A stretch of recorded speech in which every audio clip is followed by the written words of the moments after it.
Man of the match Vinicius junior.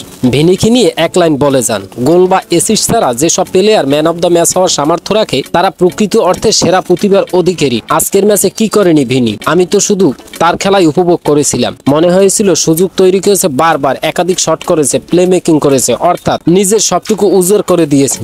পুরো ম্যাচে তার পারফরমেন্স কি দেখাইলো রে ভাই, কিভাবে বর্ণনা করব বুঝতে পারছি না। সেরা ম্যান সেরা, ভিনিসিয়াস জুনিয়র সেরা, বর্তমান বিশ্বের সেরা খেলোয়াড় এটা বলাই যায়। বিগ ম্যাচে সামনে থেকে নেতৃত্ব দেয়।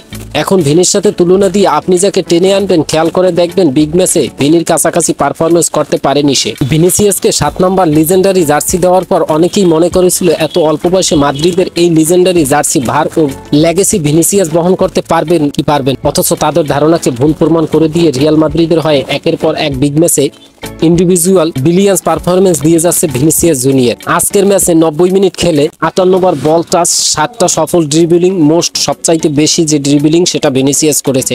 2টা চান্স ক্রিয়েট করেছিল, একটা বিগ চান্স ক্রিয়েট করেছিল।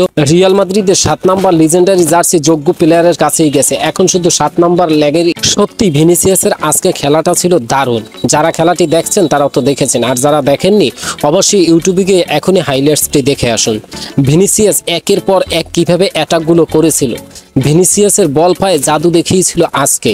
ভিনিসিয়াস নিজে সবটুকু দিয়ে চেষ্টা করেছিল কিভাবে রিয়ালকে জেতানো যায়, সেটাই হয়েছে। হয়তো সে গোল বা অ্যাসিস্ট পায়নি, বাট তার খেলার ছিল অন্যরকম। তার নিজের মধ্যে ছিল আত্মবিশ্বাস যে যেভাবে হোক রিয়ালকে আজকে জেতাতে হবে, সে সেটাই করেছে। আপনি যেই দলকেই সাপোর্ট করেন না কেন অবশ্যই আপনি ভিনিসিয়াসকে আজকের খেলা যদি দেখেন তাহলে ভিনিসিয়াসকে সেরা বলতে বাধ্য হবেন। যাই হোক আজকে এই পর্যন্তই। ভালো থাকেন, সুস্থ থাকেন। যাই হোক ভিনিসিয়াসের জন্য দোয়া ও শুভকামনা, যাতে করে সে যেভাবে ক্লাবকে এগিয়ে নিয়ে যাচ্ছে তার জন্য অনেক অনেক দোয়া থাকবে। সেজন্য তার দলকে এভাবে এগিয়ে নিয়ে যেতে পারে, ব্রাজিলের হয়ে সেজন্য ভালো কিছু করতে পারে, সেটাই আমরা ভক্তবৃন্দ আশা করি।